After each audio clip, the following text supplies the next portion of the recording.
porque hay muchísima preocupación en la gente. La desconfianza ante el aparato del Estado se ha generalizado. Estamos todos desconfiando de las licitaciones, de los concursos de precios, de las asociaciones de empresarios para ganar contratos con el Estado, etcétera. El ex Contralor General de la República, Fuad Curi, está con nosotros. Doctor Curi, ¿qué tal? Muy buenos días. Muy buenos días. Buenos días. Estamos en un escepticismo ante todo lo que es contrataciones con el Estado terrible, lo cual es letal, porque no hay obra pública que se salve de la sospecha ciudadana.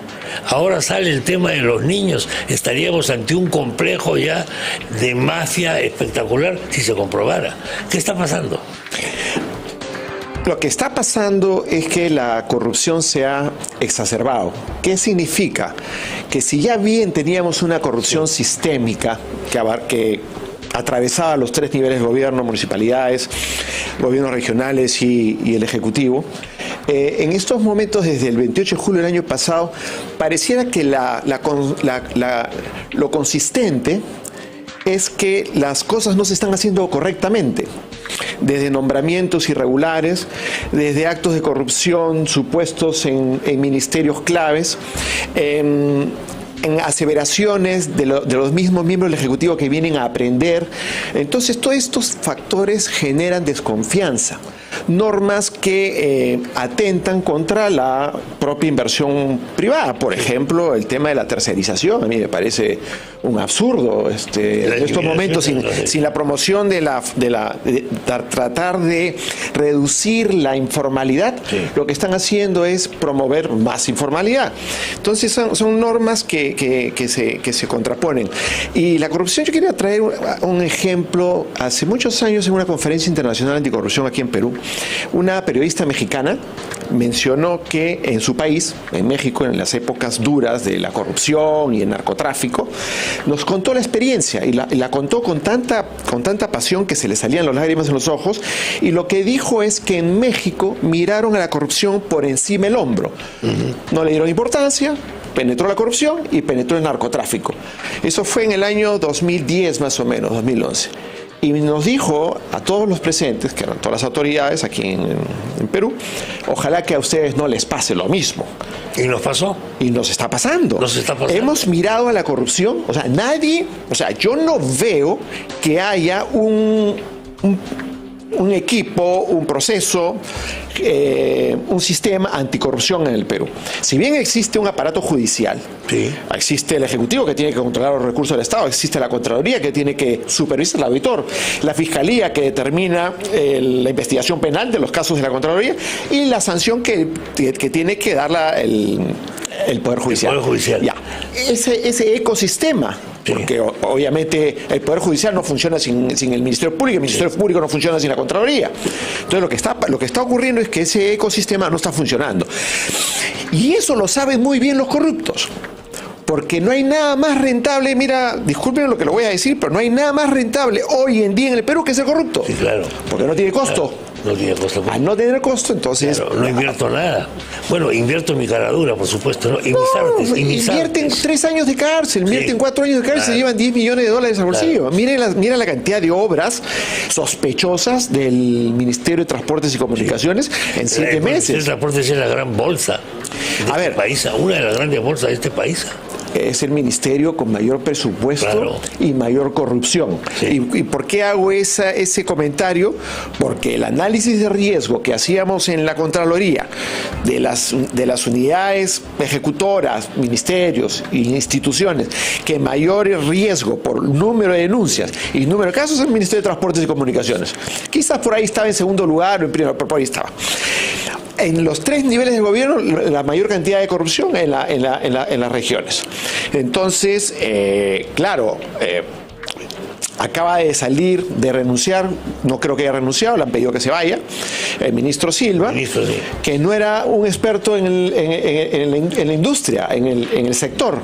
Y eso es gravísimo, porque cuando uno empieza a copar instituciones con personas que tienen un mandato que no es propiamente el de la el del desarrollo del sector, como por ejemplo tenía la gran idea, entre comillas, de alargar el periodo de los, o sea, formalizar a los colectiveros informales, sí, claro, en desmedro de los formales, claro, como el caso de SUNEDU por el lado de educación. Educación. ¿No es cierto? Entonces, a ver, hay una sensación, y yo lo estaba escuchando en el programa y todos los días se escucha, que hay una desazón y hay una frustración en la población de lo mal que se está manejando el Estado. O hay una tolerancia ya.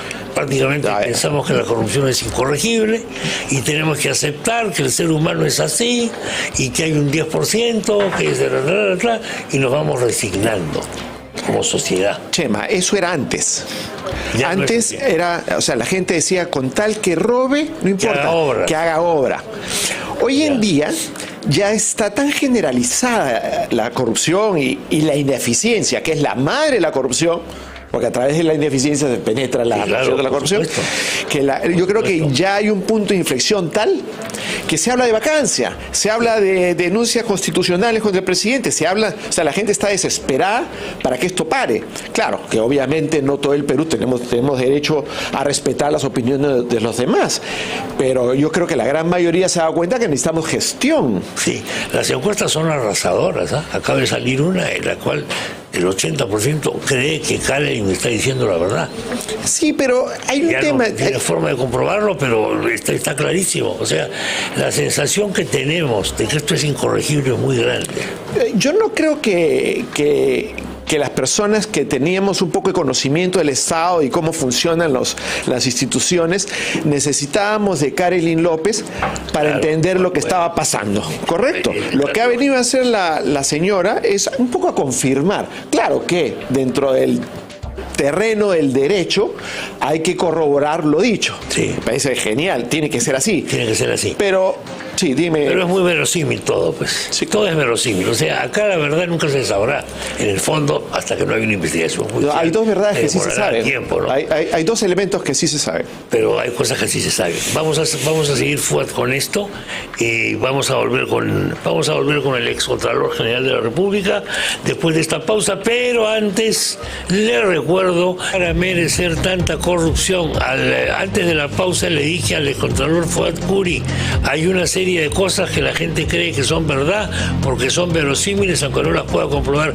Cuidado, me dijo, algunas sí están absolutamente comprobadas. Ahí no se trata solamente de una especulación. Por ejemplo, Fuad, el caso, Chema, ¿del puente? Del puente de Tarata 3, sí. Que ha sido uno de los primeros casos en ser denunciados. Sí. Ya está, o sea, definitivamente, yo no tengo dudas, ni la Contraloría tiene dudas, de que los postulantes, que eran de la misma familia, la diferencia era de centavos. O sea, es evidente que hay un caso ahí de corrupción. ¿Alguna vez ha habido una licitación en ese país que se gane por 25 céntimos? No, ninguna. Y en la última de estas, de los casos de los sobrinos, hay una que hay una diferencia de un sol también. También, pues. Tampoco existe eso. Eso no es normal. Eso es normal. Eso no es fácil de encontrar. Entonces, obviamente, la Contraloría y la Fiscalía van a encontrar indicios razonables de corrupción. Con ojo de Contralor, ¿qué despierta sospecha cuando ustedes están analizando, usted está analizando algo, por ejemplo un contrato? ¿Qué cosa, qué olfato y qué sospecha se...? Lo primero, en el análisis de riesgo de corrupción, lo primero que hay que ver las operaciones grandes. Claro. Y luego... Por volumen. Por el volumen, sí, siempre, o sea, a ver, ya sabemos que hay un diezmo, ¿no? Que se ha institucionalizado, el famoso diezmo. Entonces, barrimos de arriba hacia abajo. Las operaciones grandes, sensibles y realizadas por instituciones que ya tienen fama de ser corruptas. Sí. Ministerio de Transportes y Comunicaciones. Correcto. Dale con el ministerio. Yo voy a seguir ahí.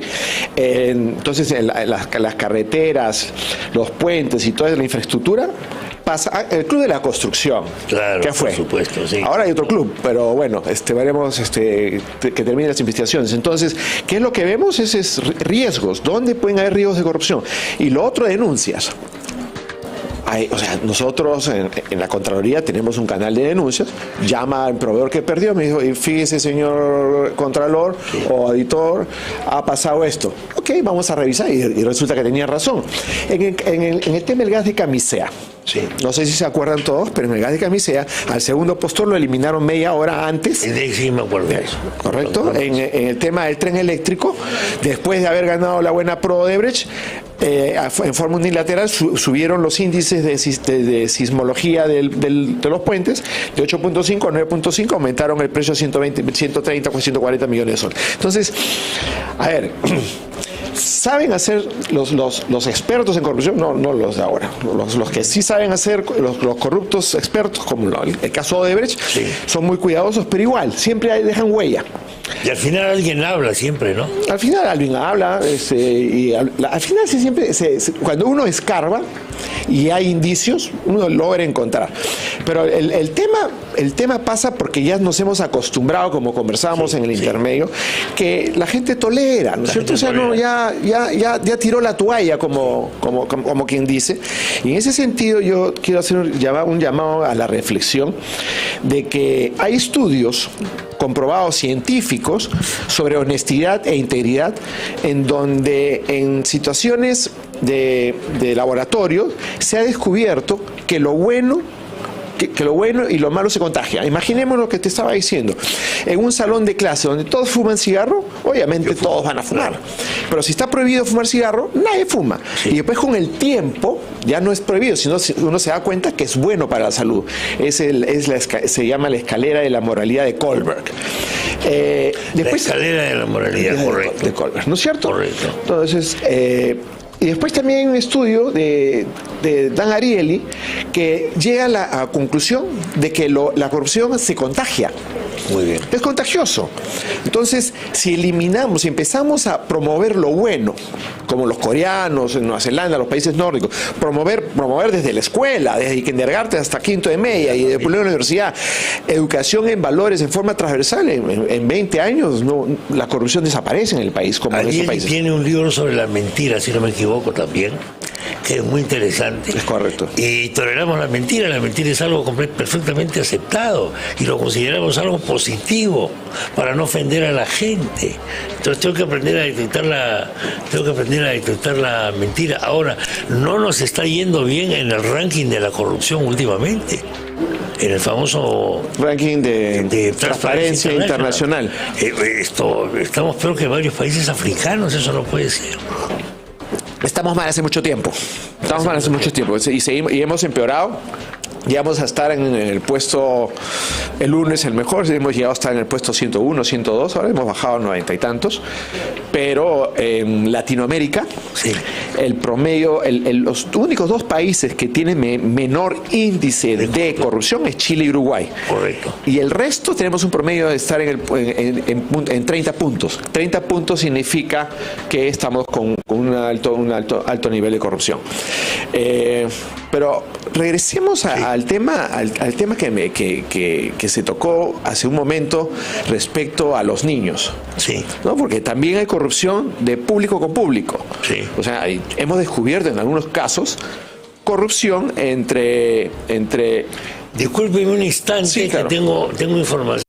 Constancia de Salaverry es absolutamente admirable, sinceramente, tiene una cosa fantástica. Sí, está actuando prácticamente como vocero del presidente de la República ahora. Bueno, los niños. ¿Qué pasa si se descubre esta cosa de los niños? Hay una serie de indicios.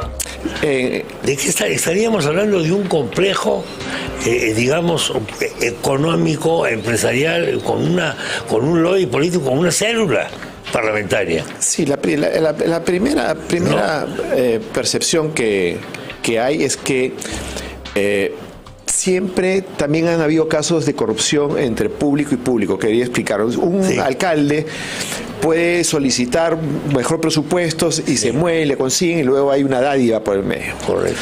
En el caso de que congresistas estén dialogando o tramando o complotando con el presidente de la República, cualquiera que sea, antes o después, sí, yo creo que es un caso de corrupción del más alto nivel. Sí, pues. Primero porque la decepción que generaría en la ciudadanía es tremenda. O sea, uno escoge, creo que la gente sabe muy bien que el Congreso fiscaliza y legisla, y el Ejecutivo ejecuta. Claro. Pero si van a conversar O sea, estas 20 visitas que han aparecido ahora, si van a estar conversando tras bambalinas, ¿no es cierto? Entonces significa que ahí están tratando de... Hay algo atrás que si se descubre sería un acto de corrupción de lo más grave. ¿Por qué? Porque la traición hacia el pueblo, o sea, si nosotros votamos por los congresistas X, Y, Z, es para que nos representen y nos ayuden a cumplir con las políticas públicas. Es verdad.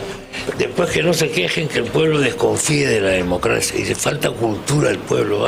Dios mío. Bueno, lamentablemente en este caso vamos a seguir conversando sobre el mismo tema, porque esto no cesa. No, lamentablemente. Esto se incrementa. Muchas gracias, Contralor, ex-Contralor. Muchas gracias. El Contralor de la República, Fuad Curi, estuvo con nosotros y nos dijo algo que me parece muy importante, ¿no? La cultura de la corrupción, señores. Eso, los países que han logrado superarla, la eliminan o la destierran desde la más tierna infancia. De lo contrario, jamás podremos salirnos de ella. El más Quintey Pegafán en la cinta de los